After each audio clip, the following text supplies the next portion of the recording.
नाज़रीन, programme night addition में हम आपको खुशामदीद कहते हैं। नाज़रीन, इसमें कोई दो राय नहीं है कि हमारी अदलिया फ़ैसले करने में मुकम्मल आज़ाद है और छोटी बड़ी अदालतों में लाखों पेंडिंग मुकदमात इस बात की दलील हैं कि पाकिस्तानी अवाम अपनी अदालतों पर कितना एतमाद करते हैं। मामला हुक्मरानों का हो या आवाम का, इंसाफ लेने के लिए अदालतों का दरवाज़ा ही खटखटाया जाता है और फिर ये फ़ैसले खुश दिली से तस्लीम भी किए जाते हैं। लेकिन अदलिया के चंद फैसलों को सियासत में मुतनाज़ बनाया जा रहा है। जैसे एक मुबैना ऑडियो टेप को साबिक चीफ जस्टिस साकिब निसार के साथ जोड़ा जा रहा है, जिसमें मौजूदा इमरान खान सेटअप में को लाने के लिए नवाज शरीफ और मरीम नवाज़ को सज़ा देने का कहा जा रहा है कि इमरान खान को लाने के लिए इन दोनों को सज़ा दी जाए। लेकिन साबिक चीफ जस्टिस साकिब निसार ने इस ऑडियो टेप की तरदीद की है, इनकार किया है और ये कहा है कि कभी किसी जज को इस हवाले से कोई हिदायत नहीं दी गई। नाज़रीन, ये ऑडियो टेप एक ऐसे वक्त में निकाली गई है जब मुल्क में सियासी ट्रांजिशन या गर्मा गर्मी कहें, ये होती हुई बड़ी नज़र आ रही है और कुछ सियासी जमातें मुल्की इदारों को निशाने पर रख कर एक ऐसी अवामी राय कायम करने में लगी हुई हैं जिसमें न सिर्फ मौजूदा PTI की हुकूमत को बहुत ज़्यादा तनकीद की जा रही है, बल्कि मुल्की इदारों खुसूसन अदलिया को भी हुकूमत के साथ जोड़कर अपनी मासूमियत साबित करने की कोशिश की जा रही है। अब सवाल ये पैदा होता है कि अगर इस ऑडियो टेप और बयान हल्फी की कोई कानूनी हैसियत नहीं है, राना शमीम का जो बयान हल्फी है वो भी हम सब के सामने है, अगर इन सब की कोई कानूनी हैसियत नहीं है या ये किसी भी तरह से ये माजी में किए गए अदालती फ़ैसलों को ये ऑडियो टेप्स या ये हल्फनामे नहीं बदल सकते, तो फिर इन्हें फैलाने का अवलीन मकसद क्या सिर्फ सियासत ही कहा जा सकता है, जिस पर वफाकी वज़ीर इत्तलात का यह मानना है कि ऑडियो टेप और बयानों को छोड़कर आप रसीदें लेकर आएँ, आप मनी ट्रेल लेकर आएँ जिनकी तज़ाद पर नवाज शरीफ को सज़ा हुई है। क्या कहा फवाद चौधरी ने, ज़रा सुनिए। जब भी नवाज शरीफ और मरियम नवाज के मुकदमात चलना शुरू होते हैं अदालतों में, तो कभी कोई लीक आ जाती है, कभी की वीडियो आ जाती है, कभी कुछ आ जाता है, कभी कुछ आ जाता है, नहीं आती तो वो रसीदें नहीं आती जिसका पूरी कौम को इंतजार है। मैं अपोजिशन को ये मशवरा देना चाहता हूँ, जुडिशरी और फौज के खिलाफ कैंपेन चलाना बंद करें। हमारे आइन में इन दोनों इदारों को एक तहफ़्फ़ुज़ दिया गया है, उसका एहतराम करें। इससे पहले भी हमें याद है तकरीबन एक हफ़्ता पहले एक साबिक चीफ जस्टिस गिलगित बल्तिस्तान राना शमीम ने अपने एक बयान हल्फी के ज़रिए साबिक चीफ जस्टिस साकिब निसार पर ऐसे ही कुछ इल्ज़ामात लगाए थे, जिसे मुस्लिम लीग नवाज़ ने भरपूर अपने सियासी मकासद के लिए इस्तेमाल भी किया। इसी पर मैं बात करूँगी। मुझे ज्वाइन कर रहे हैं साबिक सदर supreme court bar association Ali Ahmad Kurd sahab. अस्सलाम वालेकुम, बहुत बहुत शुक्रिया अली अहमद कुर्द साहब आपका। अली अहमद कुर्द साहब, क्या आपको पता था कि इस कॉन्फ्रेंस में नवाज शरीफ ने खिताब करना है? नहीं, ऐसी कोई मालूमात मेरे पास नहीं थी और मेरे ख्याल कोई मालूम करने की ज़रूरत भी नहीं थी मेरे लिए। अगर आपको पता होता कि नवाज शरीफ भी जो सज़ा याफ्ता हैं, वहाँ के मुल्क के चीफ जस्टिस जा रहे हैं, तमाम मुअज़्ज़िज़ जजेस साहिबान जा रहे हैं, तो क्या आप शिरकत करते या आप एहतजाज करते कि नवाज शरीफ साहब के लिए प्लेटफॉर्म नहीं है कि जहाँ पर वो तनकीद करें या इस तरह की तकरीर करें? देखिए मैडम, मियाँ साहब के साथ मेरा किसी किस्म का ना कोई पॉलिटिकल और न किसी और लिहाज से कोई सलाम दुआ ताल्लुकात है, ना मैं किसी सियासी जमात से मेरी कोई एफिलिएशन है, मगर हैसियत एक लॉयर के और बेसिक और एक फार्मर प्रेसिडेंट के, जब भी मियाँ साहब की ये सज़ा वाला जजमेंट सामने आया था, उस पे सबसे भरपूर अंदाज में जो क्रिटिसाइज की थी या क्रिटिसिज्म मैंने की थी, तो ये तो कोई बात ही नहीं है जब हम उसको सज़ा याफ्ता समझते ही नहीं, या जिस जजमेंट के तहत उनको सज़ा दी गई उसकी कोई कानूनी सैंक्टिटी नहीं है, कोई लीगल सैंक्टिटी नहीं है, तो उनके मौजूदगी पे तो मुझे एतराज़ करने का कोई सवाल ही नहीं पैदा होता। अच्छा, अगर उसकी कोई लीगल वैल्यू नहीं है उनकी सज़ा की, आप समझते हैं उनको मेरिट पर सज़ा नहीं हुई है, तो क्या ये जो अब हल्फनामे सामने आ रहे हैं, कभी ऑडियो टेप सामने आ रही हैं, वीडियो सामने आती हैं, इनकी कानूनी हैसियत क्या है?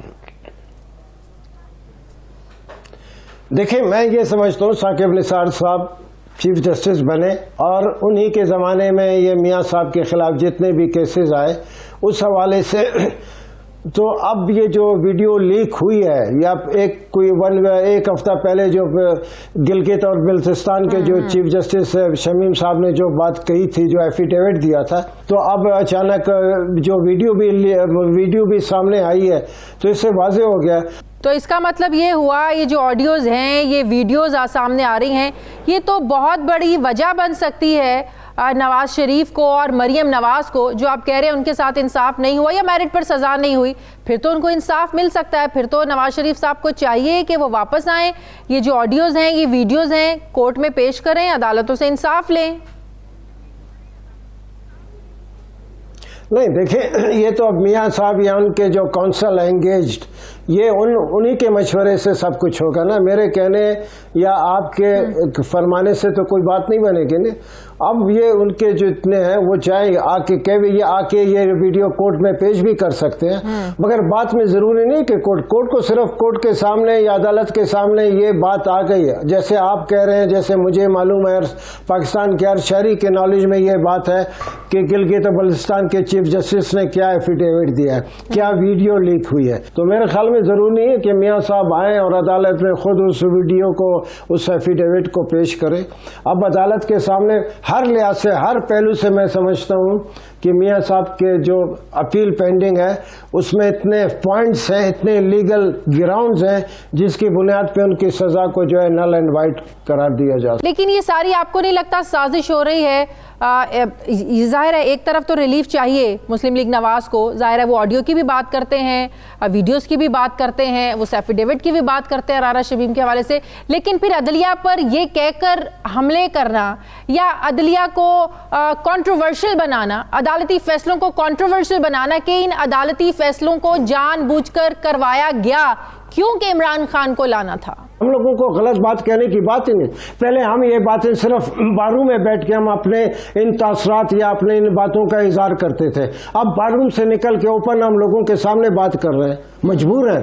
मैं बैसियत अली अहमद कुर की बात नहीं कर रहा हूँ, बैसियत former president supreme court, former vice chairman Pakistan bar council, और सारी जिंदगी में किसी न किसी लिहाज से वकला का नुमाइंदा रहा हूँ और बहुत जिम्मेदारी से मैं बात करता हूँ। मेरी बात कोई आम आदमी की राय नहीं है कि आप कहें कि एक आदमी ये बात कह रहा है, नहीं, मैं जिम्मेदार आदमी कह रहा हूँ और अपने बिल्कुल एक्सपीरियंस की बुनियाद पर कह रहा हूँ, अपने रोजमर्रा के मुशाहदे और अपने रोजमर्रा के देखी हुई जो हालात वाक़यात है उसकी बुनियाद पर मैं कहता हूँ। किसी पार्टी के साथ एफिलिएशन होना वैसे कुछ साहब कोई जुर्म नहीं है। आप भी एक पाकिस्तानी शहरी हैं, आप भी पॉलिटिकल पार्टीज के हवाले से अपनी एक सोच रख सकते हैं। तो ये कहना कि नून लीग के हवाले से मेरा टिल्ड नहीं है या मेरी कोई एफिलिएशन नहीं है, अगर है भी है तो इसमें कोई गलत बात तो नहीं है। नहीं, मैं बेसिकली एक बहुत अच्छा पॉलिटिकल एक्टिविस्ट हूँ, मगर पॉलिटिकल एक्टिविस्ट होने के लिए जरूरी नहीं है कि मेरा किसी पॉलिटिकल पार्टी को मैं ज्वाइन करूँ और उसके मैं उसमें नहीं, मैं उसके बावजूद मैं बहुत अच्छे सियासी वर्करों के मुकाबले में बहुत अच्छा पॉलिटिकल एक्टिविस्ट हूँ। सारी जिंदगी मैंने यही काम किया। हम जितने भी हैं, मैं हूँ या कोई भी हमारा वकला नुमाइंदा होता है, जो बात करते हैं हम सिद्ध के दिल से करते हैं, ईमानदारी से करते हैं, खलूस से करते हैं। बहुत बहुत शुक्रिया साबिक सदर सुप्रीम कोर्ट बार कुर्ट साहब मेरे साथ है। मुझे ब्रेक लेनी है नाज़रीन, वापस आते हैं एक छोटे से वक्फे के बाद।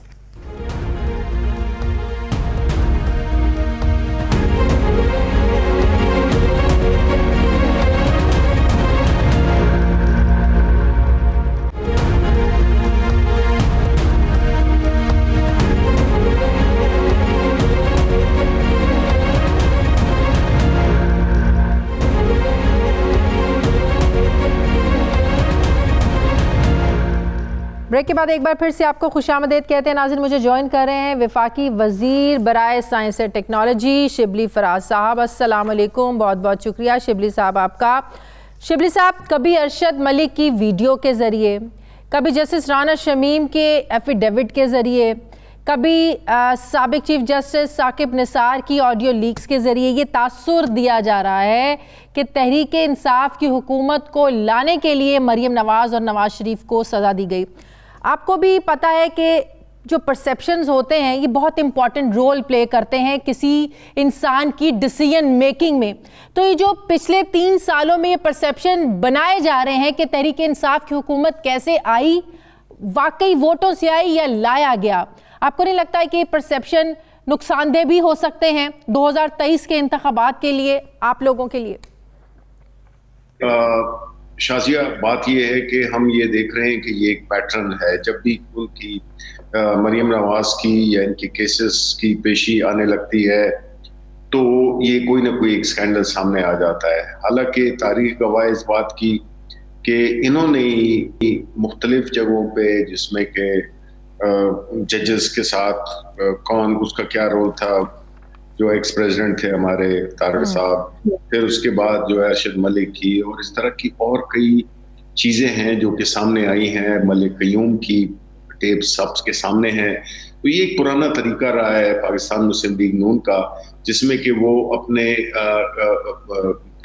जो लोग होते हैं, जो इदारे होते हैं, उनको कंट्रोवर्शियल बनाना एक ऐसी स्टेज पे जबकि उनके केसेस सुने जा रहे हों। देखें, मैं एक बात बताना चाहता हूँ जो बड़ी सिंपल है। परसेप्शन की आपने बात की, देखिए ये तो तय है कि जब इतना सिंपल केस हो जिसमें कि सिर्फ आपने, जिस तरह के प्राइम मिनिस्टर इमरान खान को जब एक्यूज किया गया था कि जी उन्होंने ये घर कैसे खरीदा, उन्होंने प्रोवाइड कर दी सारी मनी ट्रेल और सारी चीजें, हालांकि पब्लिक ऑफिस होल्डर थे भी नहीं वो कभी, उसके बावजूद उन्होंने जमा करा दिया, केस खत्म हो गया।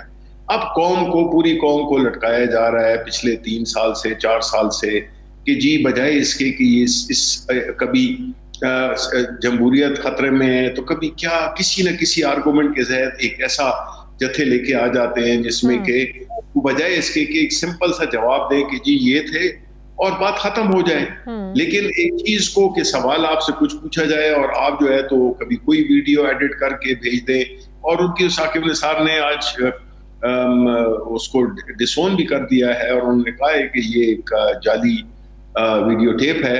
लेकिन ये अब इनका पैटर्न बन गया है। लोग इतने बेवकूफ नहीं है कि वो जो है तो इसको समझेंगे कि जी ये दूध के नहाए हुए हैं। हुकूमत अपने ऊपर लगने वाले इन इल्जामात के लिए क्या कोशिशें कर रही है कि इस तासुर को ज़ाइल किया जाए? ये तासुर नहीं बनना चाहिए। क्या एक्शन ले सकते हैं आप लोग या लेंगे आप लोग? तो बात ये है कि ये एक डेमोक्रेटिक गवर्नमेंट है और डेमोक्रेटिक गवर्नमेंट की जहाँ पे स्ट्रेंथ्स होती हैं उसकी मजबूरियां भी होती हैं। वो ये है कि ये अगर डिक्टेटरशिप होती तो शायद फिर चीज़ें बड़ी उससे आसानी से हो जाती, लेकिन हमें कानून की पासदारी करनी है। हमने ये चीज़ अदालतों पे छोड़ी है, इदारों पे छोड़ी हुई है, जो जिस काम के लिए बने हैं वो ये काम करें। लेकिन अगर आप देखें कि 16 एडजर्नमेंट्स की हैं, यानी कि 16 दफ़ा तारीख को बदलवाया गया है फॉर एग्जांपल मरियम नवाज के केस में। इससे जाहिर यही होता है कि बजाय इसके कि जवाब दे के और किस्से को ख़त्म किया जाए, कौम को गैर ज़रूरी तौर पे एक होस्टेज बनाया हुआ है इस पूरे केस में, जिससे कि मेरा ख्याल है कि हमारे जो अदालती निज़ाम है उस पर भी हर्फ आ रहा है और हमारी जो अकाउंटेबिलिटी का जो एक सिस्टम है उस पर भी सवालात उठ रहे हैं, क्योंकि हर एक जानता है कि जब सवाल जिस तरह के प्राइम मिनिस्टर से किया था उन्होंने जवाब दे दिया, सब खत्म हो गया।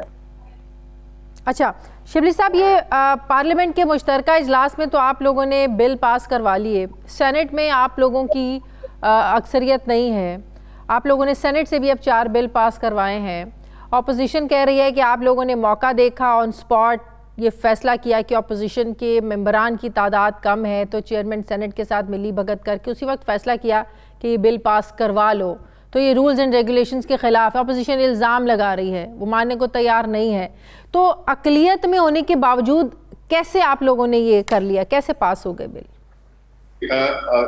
अपोजिशन अपनी नालायकी का इल्ज़ाम हमें न दे। सेनेट में जब ये बिल्स रेफर किए जा रहे थे कमेटी की तरफ तो उसमें मेरी भी इंटरवेंशन थी और उसके बाद फरोग नसीम साहब भी इसमें के वो जो चेयरमैन थे उनको ये हमने ये रूल्स बताए कि जी आप हाउस का सेंस लें। अब इत्तेफाक है अगर अपोजिशन वाले लीडर ऑफ द अपोजिशन ही नहीं थे हाउस में, वो नंबर्स नहीं थे, तो हमने तो वोटिंग कराई और हम लोग सारे मौजूद थे।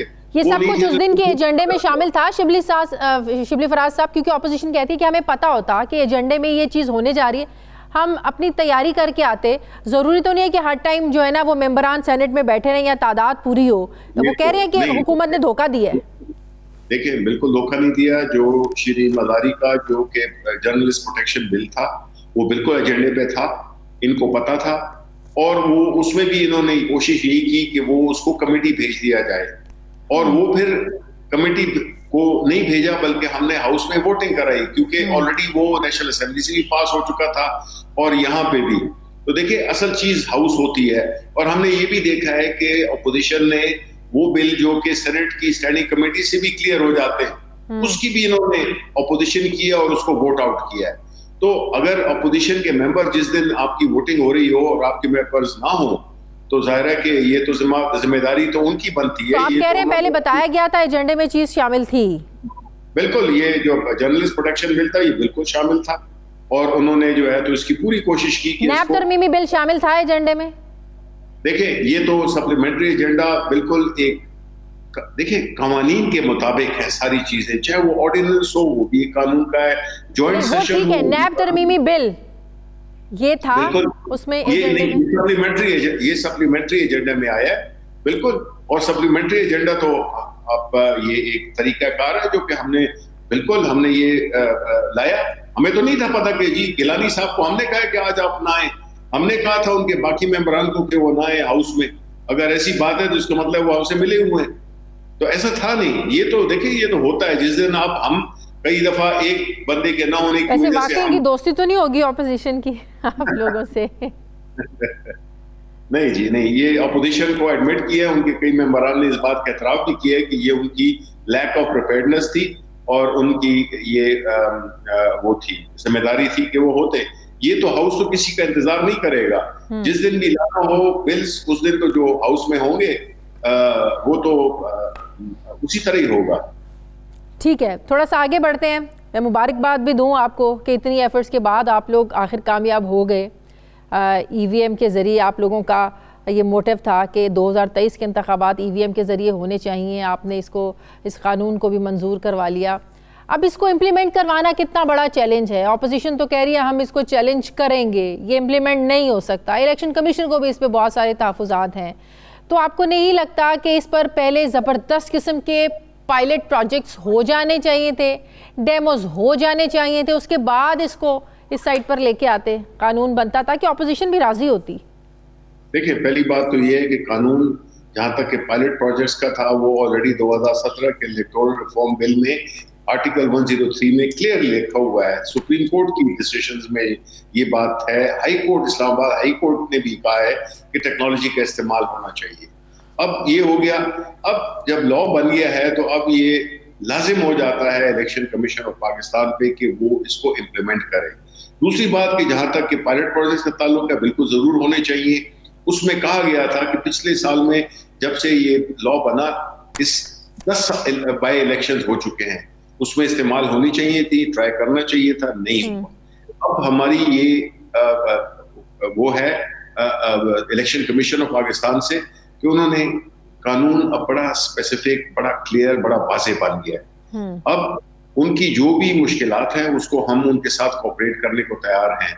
उनका काम है कि ये मशीनें प्रोक्योर करे, इंटरनेशनल टेंडर्स मंगवाए जिसमें कि लोकल कंपनियां बाहर की कंपनियां में वो कम्पीट करें, और वो मशीन जो कि इलेक्शन कमीशन ऑफ पाकिस्तान के रिक्वायरमेंट्स के मुताबिक उनके मायार पे पूरी उतरती हो, उसको सेलेक्ट करें। चाहे वो ये मशीन हो या कोई भी मशीन हो, हमें मशीन पे कोई वो नहीं है कि खास मशीन होनी चाहिए, नो। हम कहते हैं कि कोई भी मशीन हो जो कि, आपको तो पता होगा कि कितनी मशीनें दरकार हैं, कितनी इस पर लागत आनी है, और इन 2 सालों में ये सब हो सकता है, मुकम्मल हो सकता है? बिल्कुल बिल्कुल हो सकता है। देखें, अगर हम इसको इंशाल्लाह, इसकी में तो नियत की बात ही नहीं है, तो ये कानून है और उस पर अमल करना होगा।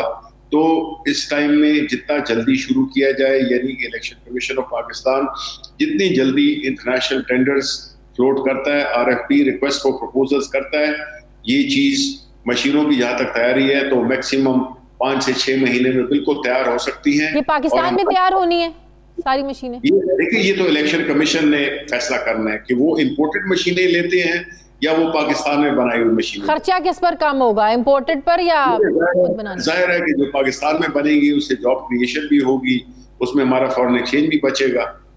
तो लेकिन ये इलेक्शन कमीशन ने डिसाइड करना। तो क्या ये बात तय है कि आइंदा होने वाले जो, चाहे कोई ज़िमनी इंतखाब हैं, चाहे कोई बल्दियाती इंतखाबात होने हैं, ये इसमें आप लोग इसको इस्तेमाल करेंगे, पायलट प्रोजेक्ट होगा? बिल्कुल, देखिए जी, पायलट प्रोजेक्ट होने चाहिए, जरूरी है, ये बहुत पहले हो जाने चाहिए थे, लेकिन पता नहीं कि इलेक्शन कमीशन ऑफ पाकिस्तान ने क्यों नहीं किए। आपको पायलट प्रोजेक्ट करने के लिए इनिशियली बहुत है तो 300 से 500 मशीनें चाहिए होती हैं, और वो जो है तो प्रोक्योर की जा सकती हैं, वो बनाई भी जा सकती हैं।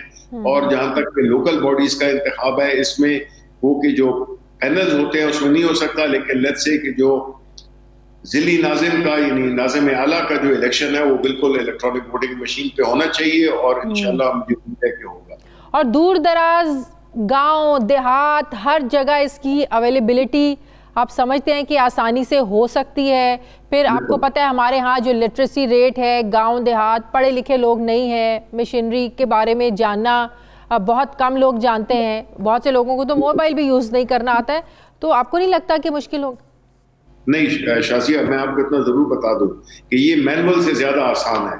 मैनुअल में तो आपको ठप्पा लगाना होता था, अगर कहीं बाहर खाने से बाहर लगा दिया, 2 दफा लगा दिया, वोट जाया हो जाता था। हाँ। इसमें तो 2 बटन दबाने, एक नेशनल असेंबली के लिए और एक प्रोविंशियल असेंबली के लिए, और आप बटन दबाएंगे। बेचारे को अगर पता नहीं चलता, गलती से उसने लगाना था बल्ले पर, लग गया तीर पर, तो गलती का वोट हुआ ना ये। तो फिर नहीं, तो वो उसमें नहीं हो सकता, मैनुअल में नहीं हो सकता, उसमें तो ज्यादा चांस है कि अगर आपने देखे ना, अगर हमारे सेनेट के इलेक्शन वहां तो डबल ठप्पे भी लग जाते हैं।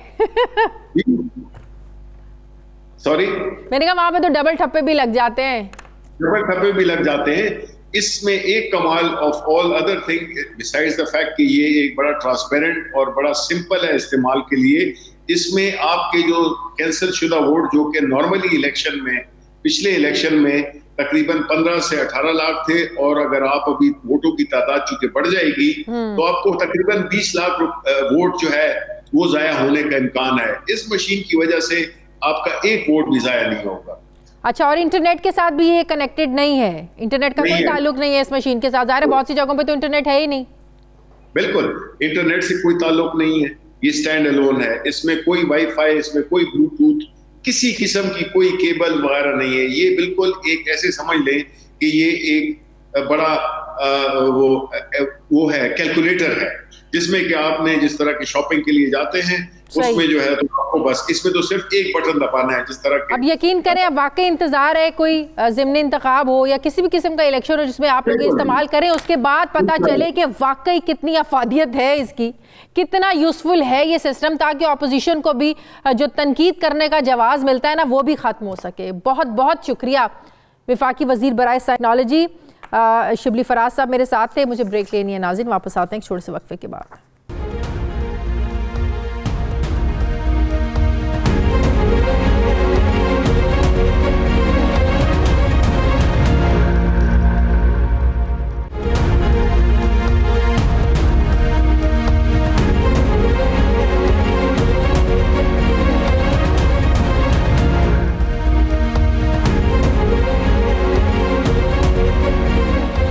के बाद एक बार फिर से आपको खुशामदीद कहते हैं नाजरीन। पार्लियामेंट के मुश्तरका इजलास के बाद अपोजिशन को सेनेट में भी हुकूमत ने शिकस्त दी है। अपोजिशन अभी मुश्तरका इजलास में पास होने वाले 33 बिल पर एहतजाज कर रही थी और ये इंदिया दे रही थी कि उनके खिलाफ वो हर जगह जाएंगे, हर फोरम पर जाएंगे, मगर दूसरी तरफ हुकूमत ने सेनेट में, जहां हुकूमत अक़लियत में है, वहां से भी 4 बिल्स पास करवा लिए हैं। हुकूमत ने नैब तरमीमी बिल, सहाफ़ी प्रोटेक्शन बिल, हुकूक़ निस्वां बिल और HEC बिल मंजूर करवाए हैं। बिल की मंजूरी के लिए हुकूमत के हक़ में 35 जबकि अपोजिशन के 29 वोट निकले। हैरत की बात है कि अपोजिशन जमातें सेनेट में अक्सरियत होने के बावजूद भी हुकूमत ने अपनी मर्जी के बिल कैसे पास करवा लिए, जबकि इंतखाबी इस्लाहात का बिल जो मुश्तरका इजलास में हुकूमत ने पास कराया था, इसकी मुखालिफत में अपोजिशन ने तो अदालत में जाने का इंदिया दिया था, मगर 1 हफ्ता हो गया, इसके बावजूद अपोजिशन की तरफ से कोई कदम नहीं उठाया गया। अपोजिशन कभी चेयरमैन सेनेट, कभी स्पीकर कौमी असम्बली के खिलाफ तहरीक अदम एतमाद लाने का कहती है, तो कभी पंजाब हुकूमत गिराने की बात करती है, मगर जब प्रैक्टिकली कदम उठाने का वक्त आता है तो कभी नून लीग दिखाई नहीं देती, तो कभी पीपल्स पार्टी वॉकआउट करती है। अपोजिशन की मफादात की सियासत से हुकूमत भरपूर फ़ायदा उठा रही है, जिसका वाज़ेह सबूत सेनेट से 4 बिल पास कराना है कि जहां अपोजिशन अक्सरियत में होने के बावजूद भी हुकूमत के बिल नहीं रुकवा पाई। क्या वजह है इसकी, बात करूंगी मैं। पाकिस्तान पीपल्स पार्टी के सीनियर रहनुमा कमर जमान कायरा साहब मुझे ज्वाइन कर रहे हैं। अस्सलाम वालेकुम, बहुत बहुत शुक्रिया कायरा साहब आपका। कायरा साहब, मुश्तरका इजलास पर तो बड़ा तनकीद कर रही थी ऑपोजिशन हुकूमत पर कि कैसे बिल पास करवा लिए 33 बिल। सेनेट में तो ऑपोजिशन की मेजॉरिटी है, अक्सरियत आप लोगों की है ऑपोजिशन की, कैसे बिल पास करवा लिए हुकूमत ने सेनेट से भी? मुझे हैरानगी है कि आप सारी बातें जानते हुए मुझ पे ये सवाल कर रही हैं, बजाय इसके कि आप हुकूमत को कंडेम करते कि उन्होंने एक चोरी करते हुए, एक इंतहाई गलत तरीका इख्तियार करते हुए, लेजिस्लेशन का कोई रेगुलर बिजनेस नहीं है, जो उस दिन का एजेंडा आइटम है उसमें वो शामिल नहीं है, वरना मेंबरान उसके मुताबिक तैयारी करके आते हैं। लेजिस्लेशन में तो यकीनन मेंबरान ने हिस्सा लेना होता है, उसमें वो डिबेट करते हैं और सेनेट में डिबेट बड़ी हेल्थी होती है। लेकिन अगर हुकूमत एडिशनल एजेंडा ला के एक डाका मारती है और उसको चीट करते हुए सारे निजाम को, और चेयरमैन साहब जो अपने मनसब के मुनाफी बात करते हुए गलत तरीकेकार से एडिशनल एजेंडा देते हुए उसी वक्त फौरी तौर पे बिल ले करते हैं जब अपोजिशन के मेंबर जरा कम है, तो इसको ये कहना कि ये अपोजिशन की डिफीट है, नहीं, ये तो हुकूमत की चीटिंग है। अच्छा, अपोजिशन को पता ही नहीं था कि आज का एजेंडा ये है, हुकूमत ये करने जा रही है और कुछ लोग एब्सेंट थे, आप ये कह रहे हैं? देखिए, पहले ये समझिए उस दिन के रेगुलर एजेंडा आइटम में ये नहीं था।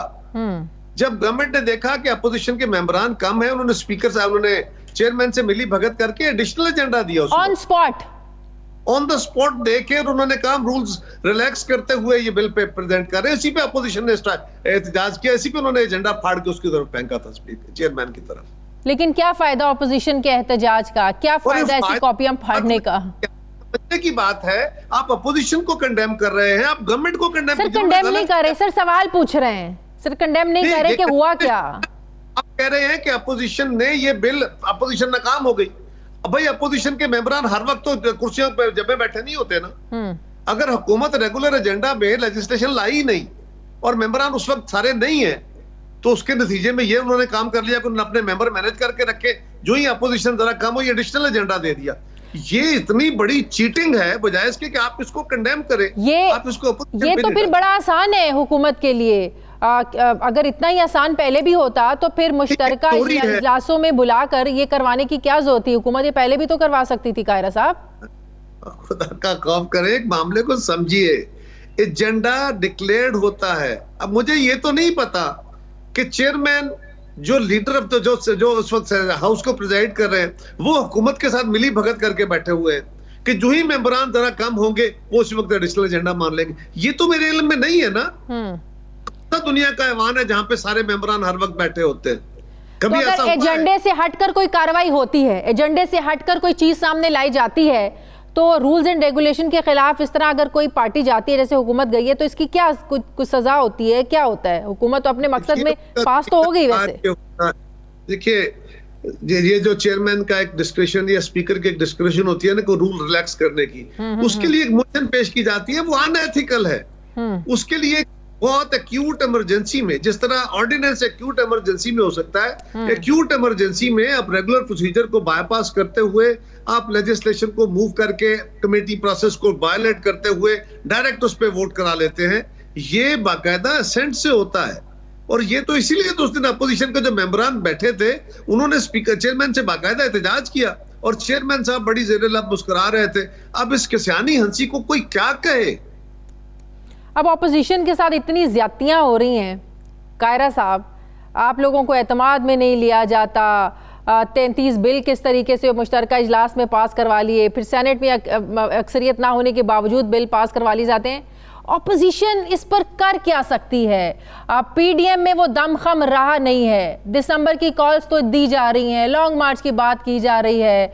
आप नून लीग पर तनकीद करते हैं कि बैकडोर राब्तों का जो है ना, अब ये धोखा नहीं चलेगा। ऑपोजिशन जब इकट्ठी नहीं है, यूनिटी नहीं है, ठीक है, पार्लियामेंट में तो साथ नजर आते हैं, लेकिन प्लानिंग तो तभी कोई कामयाब होगी ना जब पार्लियामेंट से बाहर भी आप लोग इकट्ठे नजर आएंगे, यूनिटी नजर आएगी कि इस हुकूमत के खिलाफ करना क्या है। जब यही नहीं होगा तो कैसे फिर आप इनके खिलाफ जा सकते हैं? फिलहाल तो जो डिस्कशन है वो पार्लियामेंट के अंदर की आप कर रही हैं, उसकी मैं गुजारिश कर रहा हूं कि हर वक्त दुनिया की किसी पार्लियामेंट में, किसी असेंबली में ये मुमकिन नहीं होता कि सारे मेंबरान हाजिर हों। सही। आप बरतानिया की असेंबली रोज आपको आपके चैनल दिखा रहे होते, देखिएगा वहां वो कुछ 650 का हाउस है, 50 बंदे नहीं बैठे होते। और अगर वहां का और गवर्नमेंट मिलकर कोई मिली भगत करके मौके के ऊपर ऐसा रूल्स बना के, ये ट्रेडिशंस होती हैं। अगर ये हुकूमत उन ट्रेडिशंस को, उन पार्लियामेंट्री प्रोसीजर्स को सारे को बर्बाद करने पर तुल गई है, तो उसका इलाज क्या है? उसका इलाज लोगों को अवेट करना है, उसका इलाज आपके जरिए लोगों के पास जाना है, बजाय इसके कि आप गवर्नमेंट को कंडेम करें। आप हमें कंडेम कर रहे हैं कि आप फेल हो गए, गवर्नमेंट जीत गई। कायर साहब, मैं बात कर तो रही हूँ कि ऑपोजिशन के साथ अगर ज्यादती हो रही है तो ऑपोजिशन ने करना क्या है? यूनिटी के अलावा क्या हल है कि मिलकर इकट्ठे चलें? सुनिए, दूसरी गुजारिश यह है कि अपोजिशन वो होती है जो अकलियत में होती है, जिसके पास अक्सरियत नहीं होती।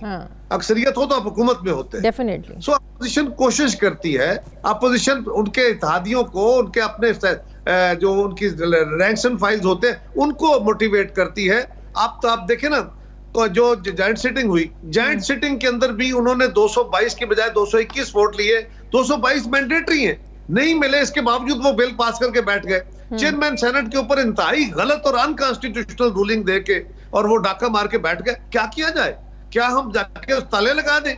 क्या बंदूकें उठा के खड़े हो जाए? हम पब्लिक, हम सियासी लोग हैं, हमने जद्दोजहद का रास्ता जो है वो अवामी जद्दोजहद का है। और यकीन ये बात दुरुस्त है, हम अपोजिशन की जमातें अपने अपने मैनिफेस्टो, अपने अपनी क़यादत, अपने अपने असूल से एक दूसरे के खिलाफ लड़ के आए थे, लेकिन इस हुकूमत के रवैयों के खिलाफ, पाकिस्तान के अवाम के साथ होने वाली ज्यादती के खिलाफ हम इकट्ठे हुए एक स्पेसिफिक एजेंडा पे।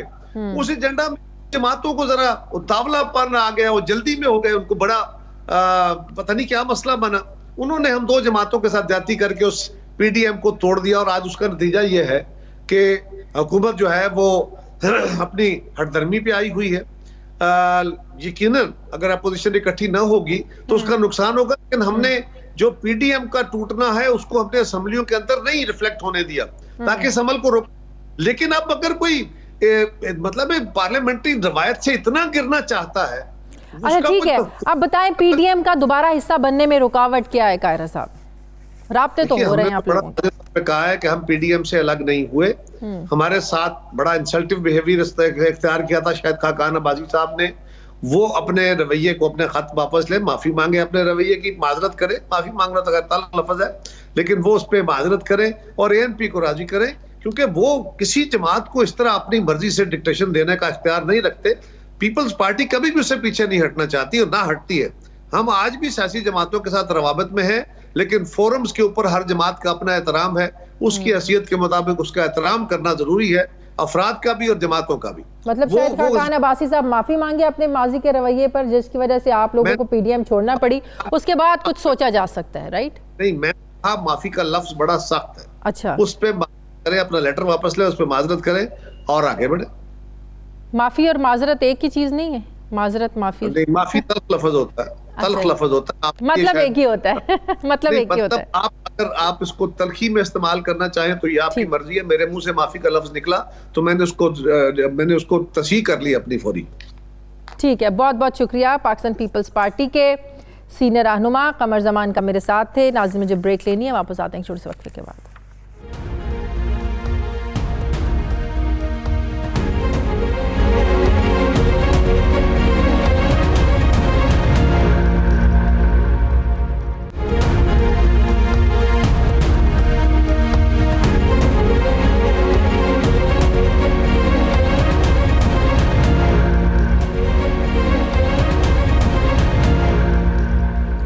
एक बार फिर से आपको खुशामदीद कहते हैं। नाजरीन, कई हफ्तों की सरतोड़ कोशिशों और यकीन दहानियों के बाद आखिर हुकूमत पाकिस्तान ने IMF को मना ही लिया है और अब कर्ज आएगा और खूब आएगा।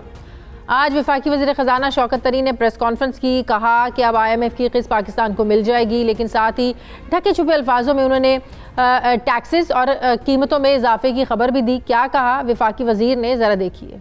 छठा रिव्यू है, उसके तहत IMF पाकिस्तान को तकरीबन $1 बिलियन देगा। दरमियानी से तवील मुद्दत की पॉलिसी रिफॉर्म्स के ऊपर उन्होंने एम्फसाइज किया है। बिजली के निर्ख में एडजस्टमेंट, टैक्स के निज़ाम में बेहतरी, अखराजात में एहतियात और मालियाती नज़्म व ज़ब्त वो चंद अहम इक़दाम हैं जिनसे मुल्क में ठोस माशी बुनियादों पर इस्तवार करने में मदद मिलेगी। GST रिफॉर्म्स हैं, वो होगा जो सप्लीमेंट्री फाइनेंस बिल की सूरत में। PDL का होगा जिसमें ₹4 हर महीने हमने बढ़ाना है ताकि वो ₹30 तक जाए। बढ़ाना है PDL। नाज़रीन, PDL से मुराद है पेट्रोलियम डेवलपमेंट लेवी, यानी पेट्रोल पर लगने वाला टैक्स। 4 रुपए हर महीने बढ़ाने की शर्त लगाई गई है। यानी जल्द अज जल्द IMF को लिख के दिए गए लेटर के मुताबिक पेट्रोल की कीमतों को बढ़ाना होगा और पेट्रोल की प्राइसेस बढ़ने से जाहिर है कि महंगाई का एक तूफान आएगा। लेकिन इसके एवज IMF पाकिस्तान को 1 अरब 5 करोड़ 90 लाख डॉलर की किस्त जारी करेगा। ये मुआहिदा पाकिस्तान के लिए इस सूरत में भी मुआवन साबित होगा कि इसके बाद पाकिस्तान को दूसरे जो बैनुल-अक़वामी इदारे हैं उनसे फंडिंग आसानी से मिल सकेगी। वफाकी वज़ीर ख़जाना शौकत तरीन ने जहां IMF के साथ मुआहिदा तय पा जाने की नवीद सुनाई, वहीं IMF की तरफ से मिलने वाली हिदायत का जिक्र भी किया कि सरकारी इदारों की कारकर्दगी को बेहतर बनाना होगा और स्टेट बैंक की तरमीम की जो पार्लियामेंट से मंजूरी भी ज़रूरी है, जबकि टैक्स नेट भी बढ़ाना होगा। यूँ आवाम पर महंगाई का एक तूफ़ान आएगा। एक तरफ IMF की कड़ी शराइत और दूसरी तरफ स्टेट बैंक ने 2 माह के लिए मॉनेटरी पॉलिसी जारी करते हुए शरह सूद को 1.5% बढ़ाया है। स्टेट बैंक के मॉनेटरी पॉलिसी इजलास में शरह सूद 8.75% कर दी गई है। जहां पहले ही इतनी महंगाई है वहां शरह सूद में इजाफा करने से मार्केट जो प्राइसेस हैं ये बढ़ जाएंगी। इसी मौजू पर मैं बात करूंगी। मुझे माहिर मौशियात फ़ारूक सलीम साहब ज्वाइन कर रहे हैं। अस्सलाम वालेकुम, बहुत बहुत शुक्रिया फ़ारूक साहब आपका। फ़ारूक साहब, किस्त तो हमें मिल रही है, फ़वाइद पे पहले बात कर लें या नुकसानात की बात कर लें? पहले चले अच्छी खबर हमारे नाजरीन को दे दें कि इन पैसों के मिलने के बाद, ये किस्त मिलने के बाद क्या फ़ायदा होगा आवाम को, कितना जो बोझ है वो कम होगा? देखिए, अभी तक तो वो जो किस्त मिलनी है 1 अरब डॉलर की, वो ख्वाब ही है। अभी एलानिया जारी किया गया है।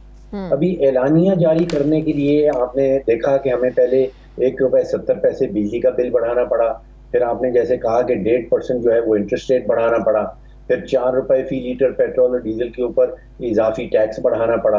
तो ये अभी भी आज भी कह दिया है कि 4 रुपए बढ़ेंगे हर महीने। जी, अभी जो बढ़ाया है उसके नतीजे में ये एलानिया हमें मिला है। अभी बोर्ड की मीटिंग होनी है 12 जनवरी को।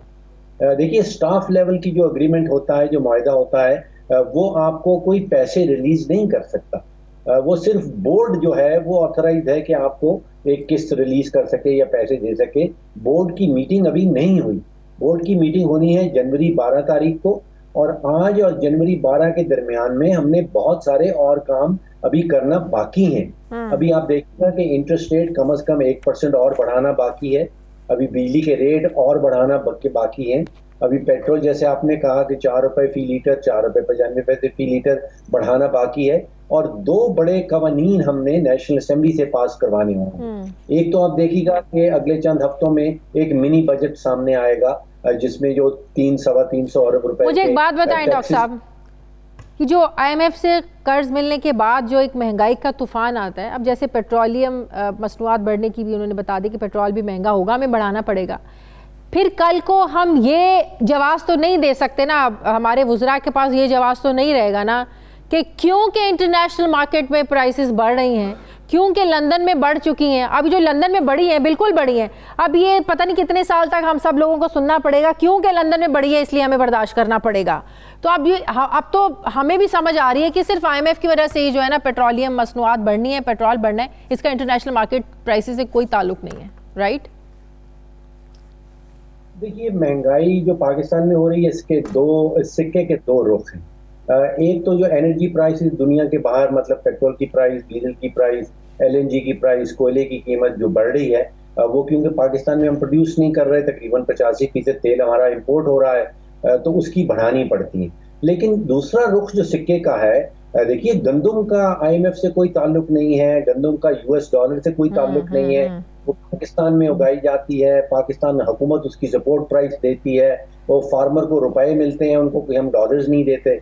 इसी तरह ये आलू, प्याज, टमाटर जो है, इसका रियली इसकी महंगाई का कोई ताल्लुक IMF से नहीं गिना जा सकता। इनका ताल्लुक कोई रुपए की गिरने की नतीजे में से भी नहीं बताया जा सकता। तो एक तो डिफरेंट एलिमेंट है टोटल जो पाकिस्तान में महंगाई आ रहा है, महंगाई आ रही है, उसकी डायरेक्ट वजह जो है वो हम कुर्बानी का बकरा नहीं बना सकते IMF। इसी तरह जब चीनी की कीमत बढ़ती है तो हम कुर्बानी का बकरा ढूंढ लेते हैं कि माफिया ने ये कर दिया। अगर गंदम की कीमत बढ़ती है फिर एक माफिया मिल जाता है, बिजली की कीमत बढ़ती है तो फिर एक माफिया मिल जाता है। देखिए, आलमी मंडियां तो पाकिस्तान के कंट्रोल में नहीं है। लेकिन पाकिस्तान के अंदर की जो है वो तो हमारी हुकूमत के कंट्रोल में है।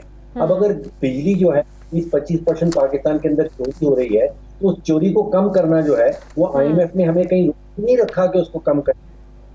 वसूली जो है 90% होती है। 100 रुपए का बिल जाता है तो 90 रुपए वसूली होती है, 10 रुपए वहां पे गायब हो जाते हैं। IMF हमें रोक के नहीं रखा है कि अपनी वसूली बेहतर करें। इसी तरह इस मुल्क में तकरीबन 2-2.5 बिलियन की गैस एक और चीज़ बताएं डॉक्टर साहब, ये अब जाहिर है स्टेट बैंक आज़ाद है, exchange rate policy, monetary policy, क्या अब ये अपने फैसलों में जवाबदेह नहीं होगा हुकूमत को? देखिए, एक है स्टेट बैंक की आज़ादी और खुद मुख्तारी कि वो अपनी मर्जी से मनी सप्लाई और अपनी मर्जी से जो शरई सूद है उसका तयन करे। इसके मैं हक में हूँ कि दुनिया में जिस मुल्क ने भी ये आज़ादी दी है अपने सेंट्रल बैंक को, वहाँ पे महंगाई की शरह जो है, अफरादी दर की शरह जो है वो बहुत कंट्रोल में रही। लेकिन जहाँ तक इसके एहतसाब का ताल्लुक है, नैब के पास से बेशक इसको निकाल दें, लेकिन जो हमारी पार्लियामेंट है उसकी कोई कमेटी होनी चाहिए जिसको ये एहतसाब के अमल की जिम्मेदारी जो है उस कमेटी को दी जा सके। ये नहीं हो सकता कि स्टेट बैंक एक इदारा हो पाकिस्तान में और वो एहतसाब से बिल्कुल ही बालातर हो। तो आज़ादी और तारी उसकी जरूर होनी चाहिए, लेकिन एहतसाब भी उसके साथ, उसके ऊपर एक बॉडी जरूर होनी चाहिए जो उनके अफसरान का एहतसाब भी कर सके। बहुत बहुत शुक्रिया हमारे मौशिया डॉक्टर फ़ारूक सलीम साहब मेरे साथ ही। नाज़रीन, हमारे प्रोग्राम का वक्त खत्म हो गया। फीडबैक ज़रूर दीजिएगा, अपना ख्याल रखिएगा, मुझे इजाज़त दीजिए, अल्लाह हाफ़िज़।